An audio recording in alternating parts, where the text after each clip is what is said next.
यह कहानी एक बेटी की है। कविता अपने माता पिता की बहुत ही लाडली बेटी थी। 3 बड़े भाइयों की बहन थी। कोई भी चीज़ मांगने पर उसी वक्त उसके सामने हाजिर हो जाती थी। पूरे घर में उसका रौब था। पूरे परिवार और नौकरों से पर राजकुमारी की तरह हुक्म चलाती थी। स्कूल में भी उसका पूरा रौब था। बड़े घर की लाडली थी जो वह।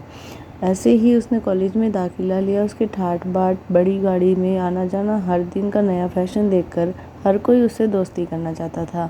थोड़े ही दिनों में उसके बहुत से दोस्त बन गए। पूरे कॉलेज में उसकी अपनी ही एक पहचान थी। इन दिनों उसके घर में उसका रिश्ता आया हुआ था। खानदानी लोग थे और पापा की पुरानी जान पहचान थी उनके साथ। तो कविता के साथ भी कोई ज़बरदस्ती नहीं थी। पर कविता ने फिर भी हाँ कर दी, क्योंकि वह अपने परिवार से बहुत प्यार करती थी। वह जानती थी कि वह लोग उसका अच्छा ही सोचेंगे। लड़के का नाम राज था। राज काफ़ी पढ़ा लिखा और समझदार लड़का था।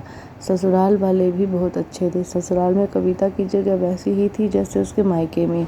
कोई भी कार्य कविता की सलाह के बिना नहीं होता था। सबकी लाडली बहू बन गई थी वह। फिर उसके घर में एक बेटे का जन्म हुआ जिसका नाम राहुल था। राहुल कविता की जान से प्यारा था। पोता पाकर ससुराल वाले भी फूले नहीं समाते थे। कविता कभी कभी सोचती कि उसकी किस्मत कितनी अच्छी है। उसका हर अपना उससे प्यार करता है। चाहे जीवन में कैसा भी समय आए, मेरे अपने हमेशा मेरे साथ है। मैं कभी अकेली नहीं हो सकती। कितनी खुशकिस्मत हूँ मैं। पर शायद कविता को ही उसकी खुशियों की अपनी नज़र लग गई। एक दिन वह अपने मायके जाने की जिद कर बैठी। राज को बहुत काम था, लेकिन वह फिर भी उसे ले गया। रास्ते में उनकी गाड़ी अन्य गाड़ी से टकरा गई।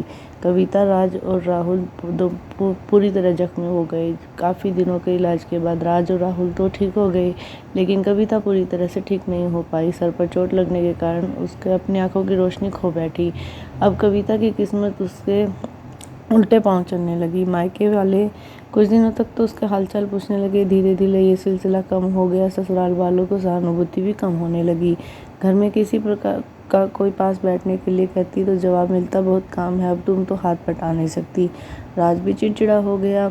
एक दिन कविता हाथ में कुछ सामान गिर गया, जिसकी वजह से राहुल को हल्की सी चोट लग गई। कविता के सास ससुर ने राहुल को उससे अलग कर दिया। कहीं उसके ना देखने की वजह से बच्चे को नुकसान ना हो जाए। कविता अंदर से टूट चुकी थी। एक दिन उसने राज सबके सामने मायके जाने की इच्छा रखी तो राज उसे तुरंत छोड़ आया, जैसे कि वह चाहता ही था। लेकिन राहुल उसके साथ नहीं भेजा गया। कविता कभी राहुल से दूर नहीं रही तो वह अपनी कमी के कारण ज़्यादा बहस नहीं की। कविता को लगा कि वह 3-4 दिन के लिए वहाँ रहेगी, थोड़ा हवा पानी बदल जाएगा, क्योंकि वह इतने दिनों से कहीं बाहर नहीं गई थी। घर वाले भी इतने दिनों तक उसे देखकर खुश हो गए। कविता के घर पहुँचने पर सब लोग बहुत खुश हुए। खाने में सब कुछ कविता की पसंद का ही बना था।